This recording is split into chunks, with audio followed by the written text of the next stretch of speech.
Juan Manuel Fernández Amenábar fue abusado sexualmente por su padre y guía espiritual Marcial Maciel, fundador de la Orden de los Legionarios de Cristo, una de las congregaciones más poderosas hasta nuestros días, pese al descrédito que le ocasionó el que su doble vida se diera a conocer públicamente. Como lo informó en un trabajo especial para la jornada en octubre de 2007 la periodista San Juana Martínez, citando al exsacerdote Alberto Athié, antes de morir, el exrector de la Universidad Anáhuac, Juan Manuel Fernández Amenábar, perdonó a su mentor, Marcial Maciel, aunque no olvidó su deseo de justicia. Ese mismo deseo de justicia llevó a Bárbara Blaine a encabezar la organización civil SNAP, que en inglés lleva por nombre Survivors Network of Those Abused by Priests. Myself was sexually violated by the priest when I was a early teenager, between 12, 13, 14, 15, and the priest in my parish violated me and raped me, but I did not tell anyone because I felt so dirty and guilty and ashamed, and it took me until I was well into adulthood before I could tell. And when I spoke up, the church officials, they lied to me and they told me I was the first one to come forward when other girls had been reporting him since 1969. They told me that they would monitor him and make sure he didn't abuse any more children, and that was not true. They didn't. And he did abuse more children even after I reported.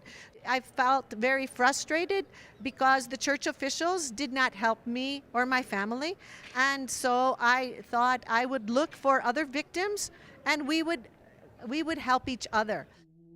SNAPS comenzó a funcionar en 1988 y pese a no contar con Internet, de alguna manera se fueron encontrando y apoyando.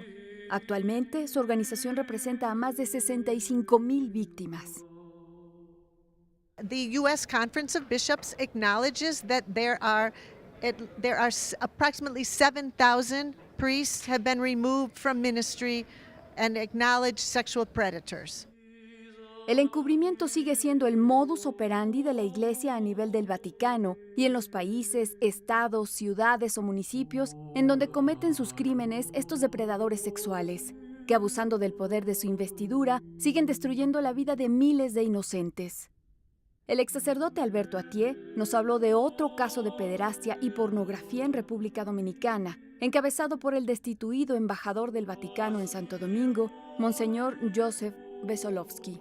Que es este nuncio pederasta en Santo Domingo, que se llevaba niños a la casa de playa de la nunciatura, abusaba de ellos, les sacaban fotografías, los filmaban y junto con un sacerdote polaco subían a una red de pederastia internacional todas estas imágenes, al grado que le encontraron al sacerdote 80,000 entre videos y fotografías de niños, no solo de República Dominicana, sino de todo el mundo, y se llevaban niños a Polonia, lo cual quiere decir que este nuncio no solo era un pederasta, que era, digamos, depredador de niños, sino que además era, y es probablemente, miembro de una red internacional de trata, ¿no? Bárbara Blaine se refirió a la postura que adoptó el Papa Francisco al respecto. For example, the best thing Pope Francis can do is two things. Open up the files about sex crimes. Number two, he should punish the bishops who enable and transfer the predator priests.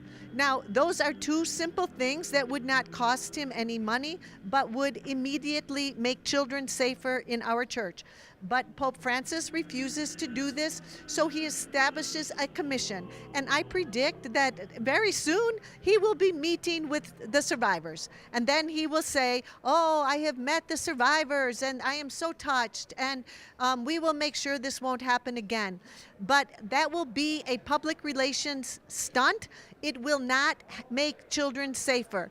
It is courage and action that will make children safe. And he refuses to do this. We found evidence that the Vatican officials are committing crimes against humanity.